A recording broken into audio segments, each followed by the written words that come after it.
Neto, um prazer falar com você, como disse por telefone, aí eu acompanho sempre aí as redes sociais, acompanho o seu trabalho aí, e putz, é satisfação estar falando com você e trocando um pouco de experiência aí também nessas linhas aí que a gente segue aí, que acabam sendo um pouco diferentes, mas se combinam em várias partes aí, né? Acho que tem tudo a ver. Na verdade, eu não te conhecia e depois daquele contato eu cheguei a dar uma olhada no seu IG e não é uma área que eu estude tanto, do mesmo jeito que eu acredito que você não estude tanto, talvez, essa área de nutrição, mas que, de uma certa maneira, eu vejo a importância, eu brinco muito com meus pacientes que definitivamente alimentação, hidratação, atividade física, sono e saúde mental, elas são os pilares de uma boa saúde. E Sim. se antes eu acreditava nisso porque falava-se, né, superficialmente, hoje eu tenho convicção de ter vivido na pele e hoje ver milagres no consultório, né? Acho que a medicina está caminhando para o lado errado. Então, é muito legal ter pessoas como você assim para dividir experiência. Não, muito legal. A gente sempre trabalha nessa linha pensando muito, né, em paciente como um todo e qualidade de vida também, né? Então, trabalhando nessas linhas, a gente sempre consegue buscar uma qualidade de vida melhor para o paciente, né? É muito importante isso. Neto, me fala uma coisa. Hoje, como é que é a sua linha de trabalho, né? Com o que você trabalha, né? A gente conversou um pouquinho, você fala a parte de nutrição, né? Você é nefrologista também. Me fala um pouquinho da sua linha de trabalho, né? O que você acredita aí, né? Na Bom, sua... na realidade é o seguinte, eu acho que o que eu faço hoje se deve muito ao que aconteceu comigo. Eu sou aqui de Minas, né? Eu sou de Belo Horizonte, me formei na Federal aqui em Minas, fiz clínica médica e nefrologia, ambos num serviço que hoje eu coordeno. Na realidade, eu coordeno o serviço de nefrologia do Hospital Felício Roxo, que é um grande serviço público-privado aqui, um dos maiores, mais tradicionais da cidade. E até há 5 anos atrás, especificamente, eu vinha naquela linha de ser um cara, sempre fui um cara muito estudioso e tal, mas muito mais apagando incêndio do que efetivamente tratando raiz de problema. Eu estou hoje com 41 para 42 anos e aos 32, 33, eu estava com sobrepeso, nenhuma obesidade morta, mas fiquei diabético. E um diabetes tipo 2, cheguei a usar a dose máxima de metformina, até que me foi apresentada a dieta de baixo carboidrato. No primeiro momento foi um susto, eu simplesmente olhei para aquilo e falei, cara, tá exatamente o oposto do que tudo que eu quiçá aprendi, porque eu falo que nutrição não é ensinada, eu não sei de onde é a sua formação, mas assim, a gente não é ensinado, a gente mais repete aquilo que virou um senso comum. Sim. E que acaba acontecendo na maioria das universidades Brasil afora e quiçá mundo afora. Uhum. E eu vinha repetindo aquele mantra, né, de coma de 3 em 3 horas, coma pouca gordura, só que não estava funcionando nem para os meus pacientes, nem para mim. E quando me apresentaram a dieta baixo carboidrato, eu sempre tive uma formação muito pesada em medicina baseada em evidência, eu fui estudar o negócio. E vi que a coisa tinha pega. No que tinha pega, eu comecei a aplicar em mim. Com 3 meses, eu estava 10 quilos mais magro, com 6 meses, eu estava sem remédio. E, assim, fora o bem-estar. Poxa, eu tenho que fazer isso com os meus pacientes. E comecei naturalmente a influenciar pessoas, amigas, família, os pacientes, comecei a ver respostas maravilhosas. Eu faço clínica médica, mas faço muito mais nefrologia e coisa que eu nunca tinha visto. Pacientes com albuminúria melhorando com o tratamento, pacientes ficando sem insulina. Puxa, isso é tudo que eu queria, né? E a partir disso, dos últimos 5 anos para cá, eu efetivamente passei a estudar mais, não só nutrição, esses tratamentos conservadores de maneira geral, de modo que o sono, que eu sei que você gosta bem, entrou no alvo, sem dúvida nenhuma. Eu acho que tem muita coisa a ser feita, e é aquilo que você comentou, né? A gente está numa interseção, Sim. onde cuidar desses valores e desse alicerce, de uma certa maneira, trata principalmente aquilo que a medicina atual eu vejo que é a falha, que é a doença crônica. E a gente acaba resgatando os principais pilares, né? A gente acaba voltando um pouco assim para realmente a base, né, do que é importante, né? Alimentação, atividade física, como você fala, hidratação, sono, né? Nesses pilares mais. E você percebeu então que teve uma grande mudança desde que você se formou para cá em relação à dieta? Você acha que muita coisa mudou assim em relação a essa questão? Assim, mudou comigo, mas definitivamente isso já estava na literatura, né? A gente só não sabia que estava lá. Isso precisou ser vasculhado, principalmente por um jornalista, que para mim é o grande nome nesse movimento de mudança dietética dos últimos anos, principalmente com esse apelo low carb, que é o Gary Taubes. Gary Taubes, quando ele escreve Good Calories, Bad Calories e depois o Porquê Engordamos, que é o que já tem tradução, ele consegue desmistificar todos esses grandes dogmas que a gente foi ensinado, de que a gordura faz mal, de que a gente precisa comer de 3 em 3 horas, de que carne dá câncer, de que eu tenho que comer a carne branca só, e quanto menos melhor, que os grãos têm que ser integrais, de que, sabe, existe carboidrato complexo. Então, todos aqueles dogmas que nós todos aprendemos, eu fui quebrando ao longo dos meses de estudo e continuo quebrando agora. E não só com literatura, né? É vendo resultado. As Sim, pessoas melhoram. é o dia a dia. Então, o médico, o profissional de saúde, o nutricionista, ele trabalha muito mais com a fé do que com a ciência. Porque a literatura não precisa de muito mais evidência para mostrar que dieta de baixo carboidrato funciona. É para todo mundo? Não, não é para todo mundo, mas funciona para quem está doente com síndrome metabólica. E 50% da população brasileira, no mínimo, tem isso. Afinal de contas, a gente tem aí uma taxa de sobrepeso acima de 60. 1 em cada 10 diabéticos. Sabe?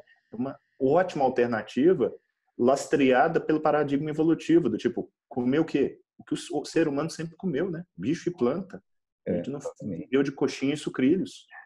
E consiste, né, a dieta low carb, assim, só para explicar um pouco para as pessoas, assim, que consiste a dieta low carb, como é que ela funciona? Do ponto de vista teórico, significa basicamente você reduzir o teor de carboidrato na sua dieta, né? Pra você ter ideia, hoje um cidadão ocidental come na faixa de 300 gramas de carboidrato dia. Do ponto de vista numérico, isso não está tão padronizado ainda, mas a gente está falando aí abaixo de 130 gramas. E por que 130 gramas? Foi um número meio cabalístico que a Organização Mundial de Saúde colocou como sendo o mínimo que o ser humano deveria comer de carboidratos por dia. Sabe-se lá por quê. Mas a gente consegue começar a ver resultado normalmente abaixo de 100 gramas de carboidrato, e abaixo de 30, 40, que são restrições mais severas, você tem a dieta cetogênica. Cada uma vai ter sua peculiaridade, sua individualidade. Eu brinco que é pegar a pirâmide alimentar tradicional e virar ela ao contrário, é comer mais gordura e menos carboidrato. Muita gente acha que a dieta é proteica. A dieta não é proteica, é hiperlipídica.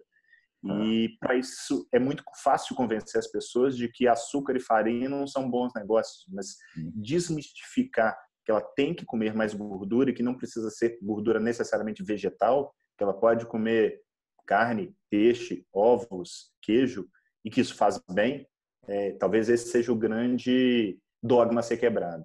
E uma das coisas que eu sempre ouvi, assim, que hoje em dia foi quebrar aquela questão da dieta rica em proteínas e gordura ser mal para os rins, assim, isso é mito? Como é que é isso daí? Quem sempre ouve isso, né? Não pode... É engraçado, né? Eu, como nefrologista, eu me formei em nefrologia, eu virei coordenador de um grande serviço e até 5 anos atrás era o que eu pedia aos meus pacientes que fizessem. Eu reduz proteína, porque proteína é lesiva ao rim. E muito por repetir outras pessoas, repetir grandes diretrizes. Só que a hora que você vai escarafunchar os dados, você vê que não tem lastro para isso. Existem alguns trabalhos, tanto randomizados, mostrando que a dieta de baixo carboidrato não só funciona, como é segura do ponto de vista renal. E nada melhor do que a experiência. Eu tenho hoje um serviço com 300 pacientes em diálise. Estou lá 16, 17 anos. Nunca vi ninguém fazer diálise por causa de excesso de proteína. Agora, todo dia eu coloco em diálise alguém que tem diabetes, que tem hipertensão, que tem sobrepeso.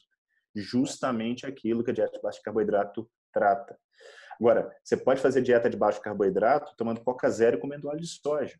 Então, se eu sou ministro da saúde, poxa, todo mundo coma comida. Comida de verdade, aquela que você acha no sacolão e no açougue. E, para quem precisa, reduz o teor. Ninguém fica gordo ou doente porque come banana e arroz. Mas se você está doente, não é um bom negócio ficar comendo isso. Eu brinco o seguinte, Camarão é um ótimo alimento, muito gostoso, saboroso. Se você é alérgico, é melhor você não comer. O diabético, ele nada mais é do que um intolerante, um alérgico, vamos dizer assim, entre aspas, à glicose. Sim. Porque esse cara para de comer açúcar e continua comendo amido. Amido é É. glicose pura, né? E essas quebras assim, que a gente conversa assim, de crença, eu vi muito na parte de sono também, né?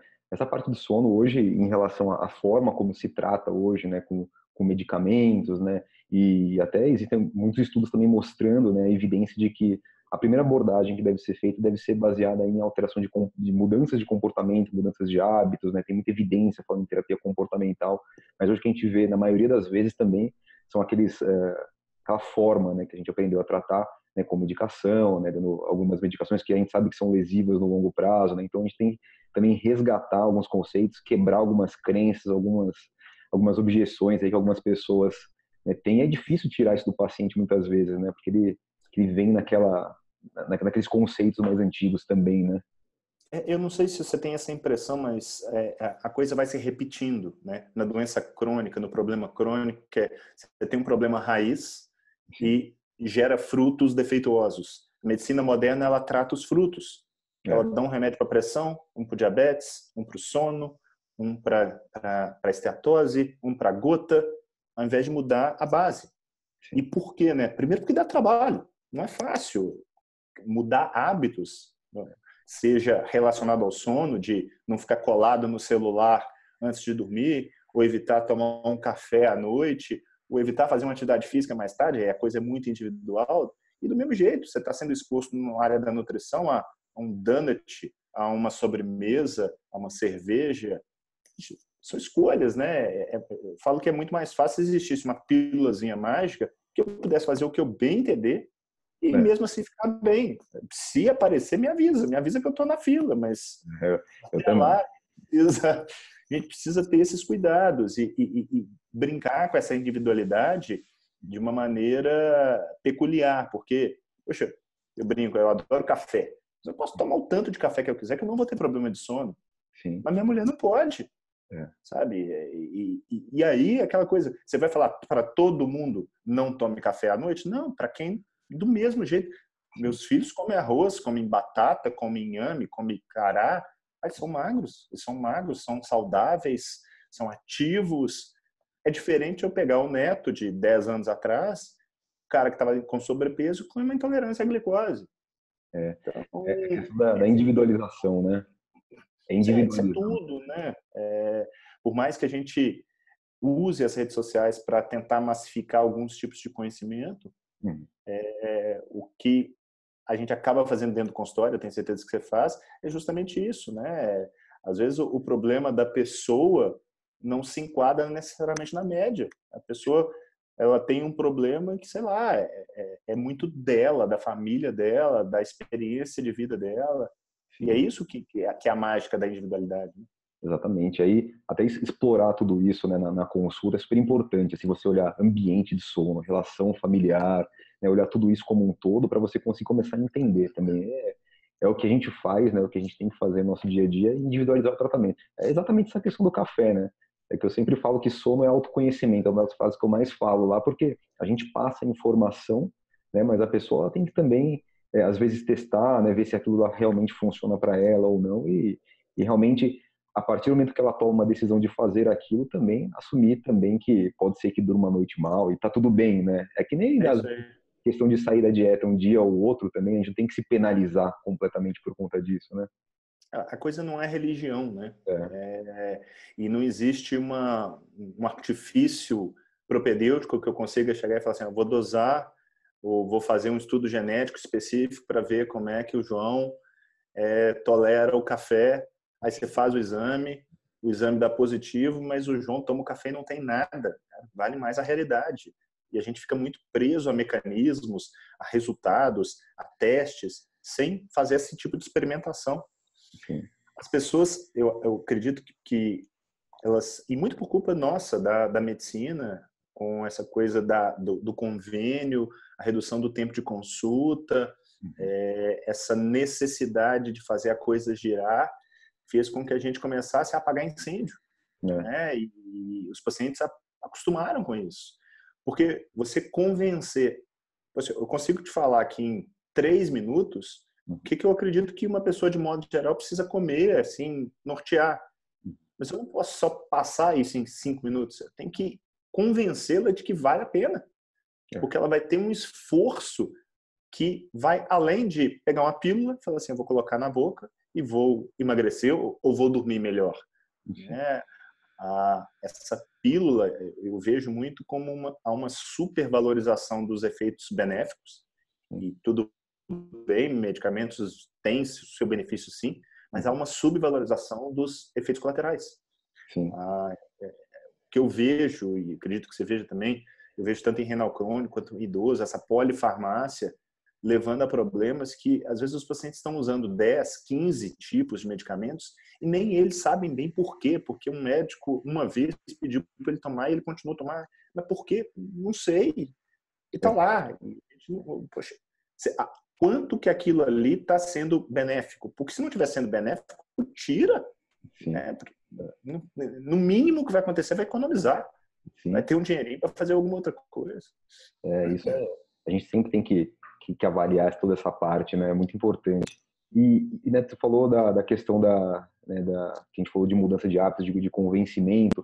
E no sono eu passo por isso também, na questão de assim, a gente tem que quebrar as crenças e tem que motivar o paciente. Eu vejo que, às vezes, você fala alguma coisa para o paciente na parte da do sono, olha, você tem que ter uma rotina, por exemplo, você tem que acordar no mesmo horário, né, explica algumas coisas, mas às vezes assim, é difícil de você manter os pacientes motivados. Como é que você faz para realmente passar uma orientação, motivar ele para seguir uma dieta, né, mostrar realmente os benefícios? Como é que você faz assim para você manter os pacientes motivados a uma mudança? Sim, na verdade é o seguinte, primeira coisa, normalmente muita gente já tem me procurado em função da questão dietética. Tá. Sem necessariamente ter um problema renal, me procuram por clínica médica. E eu tendo a começar a consulta assim, o que eu posso te ajudar? Tá? Eu quero emagrecer. Beleza, mas vamos mudar esse norte? Vamos mudar esse norte de emagrecer para saúde? Vamos buscar saúde? Na hora que você busca emagrecimento, eu posso te dar uma pílula, eu posso te colocar um balão dentro da barriga e você vai emagrecer. Você vai ter saúde, você vai ficar bem, você vai ficar melhor. Qual que é o seu objetivo?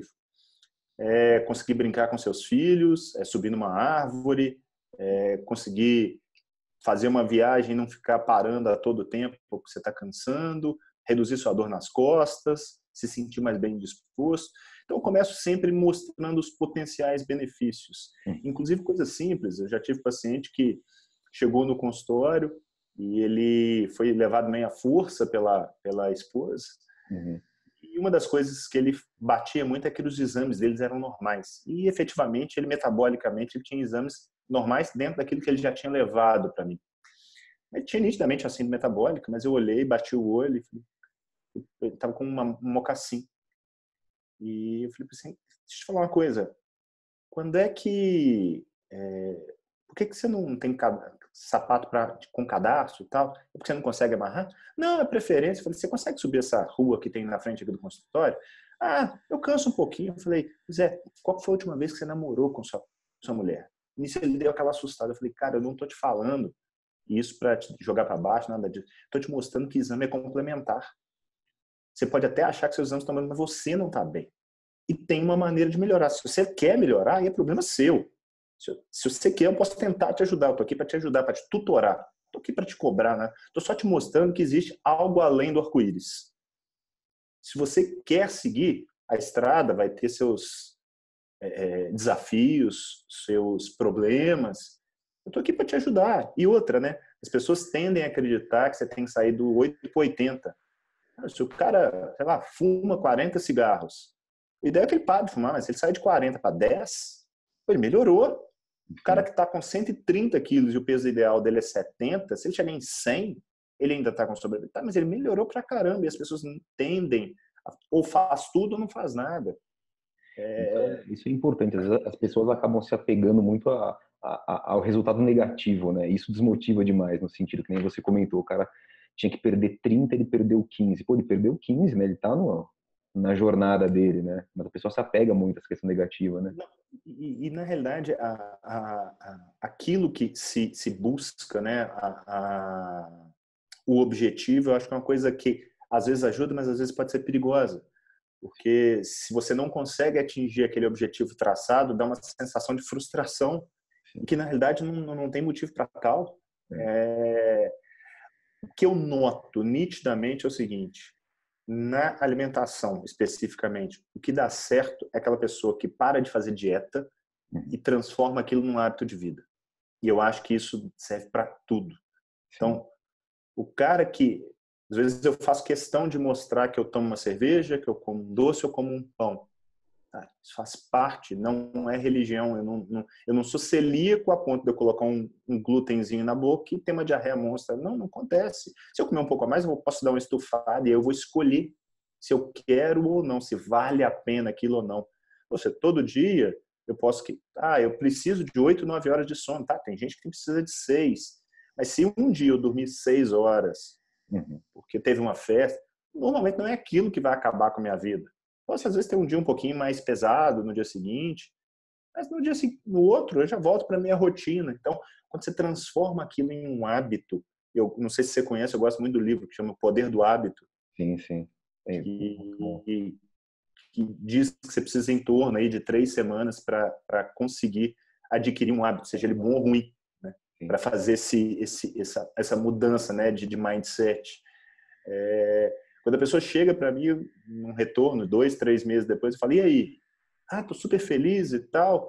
Perdeu, às vezes, pouco, perdeu 2, 3, 4 quilos. Consegue se imaginar daqui a 30 anos fazendo isso? Consigo, beleza, tá ganho.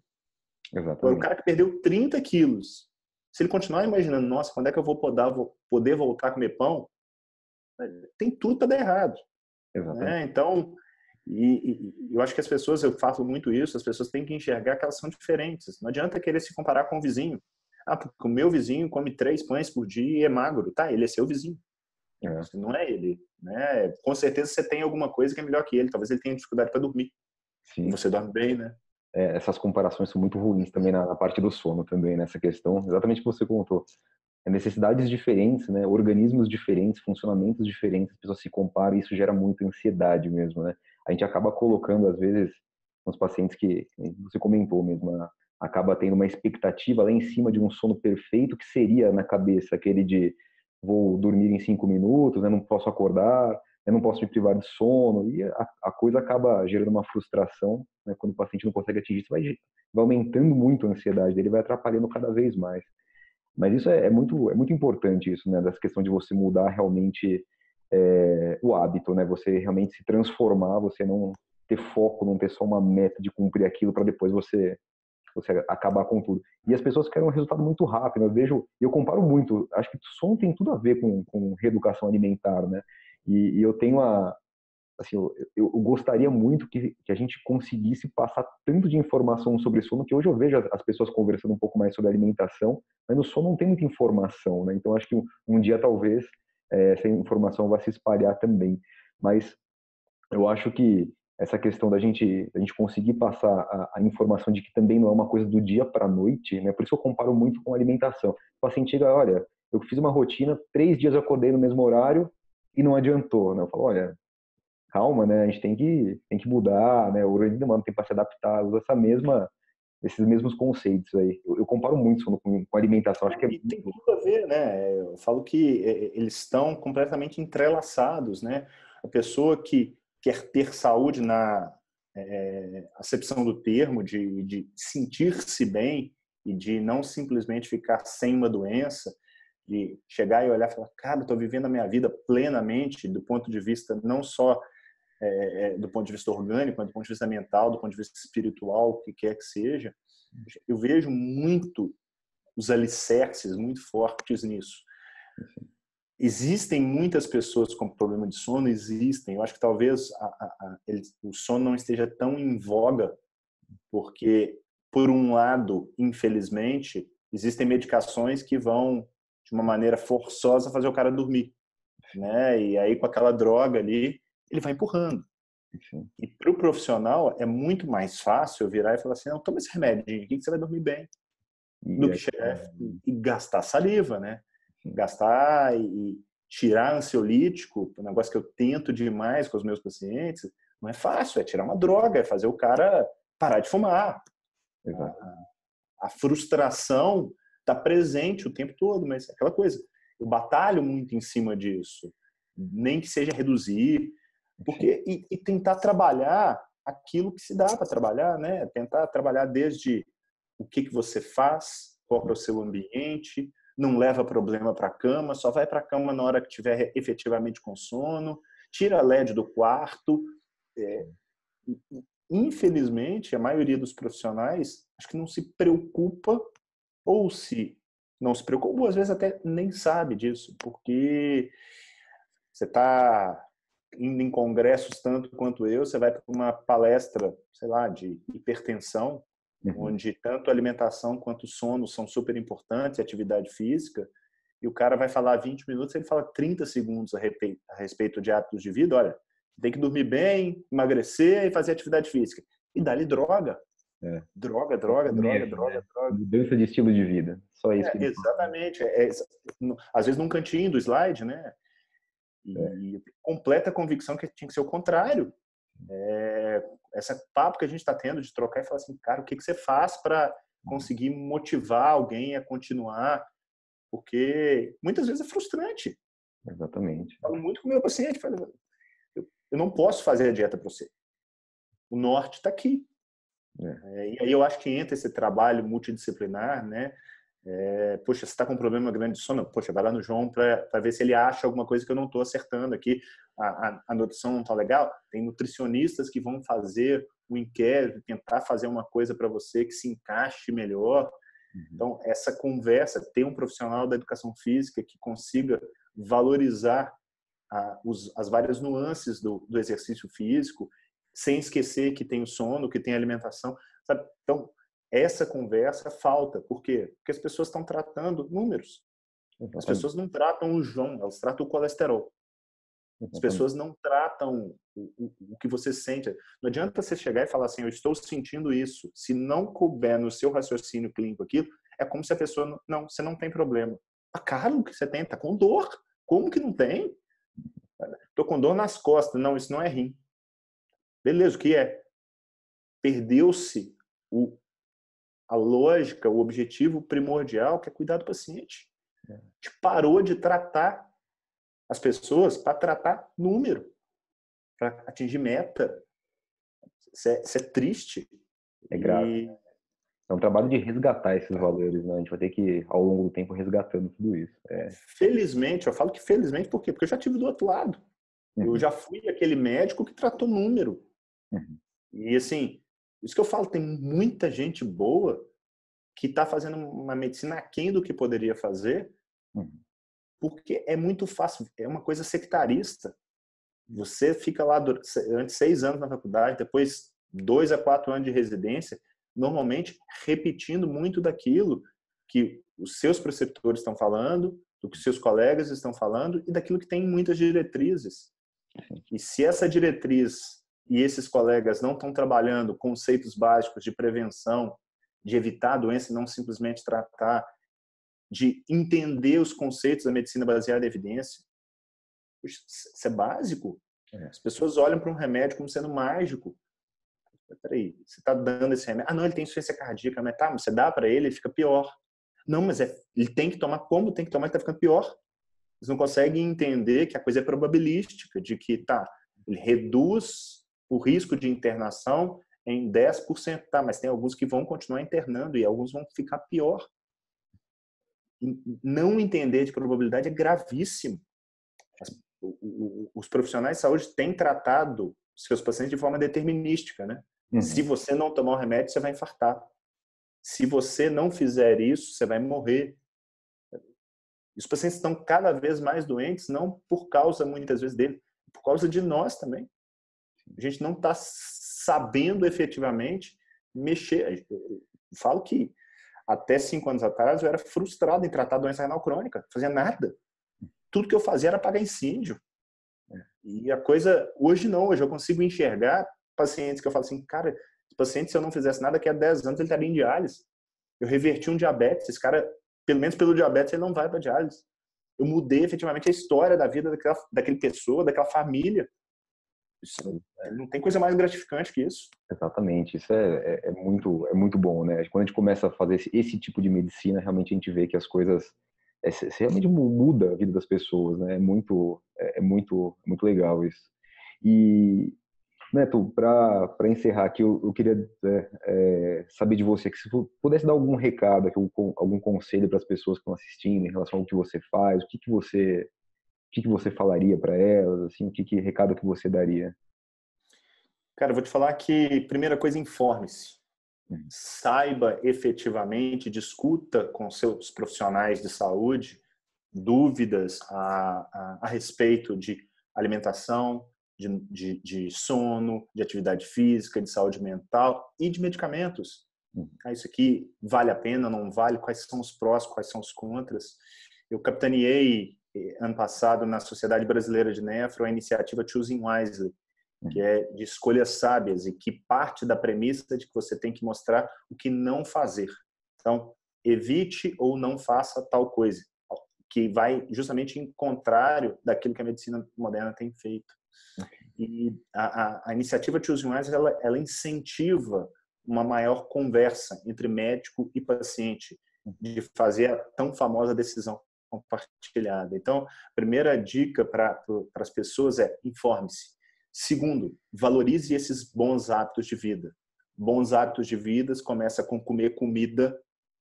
Você não precisa comer goji berry, tomar chá verde, tomar espirulina para ser saudável. Você pode ser muito saudável com carne moída, ovos e uma couve refogada. Não tem mistério de que você precisa se movimentar e trabalhar força para melhorar tanto no curto quanto no médio e longo prazo. De que você precisa valorizar seu sono, dormir bem, estar pronto para o dia seguinte. E dormir bem não significa dormir X horas.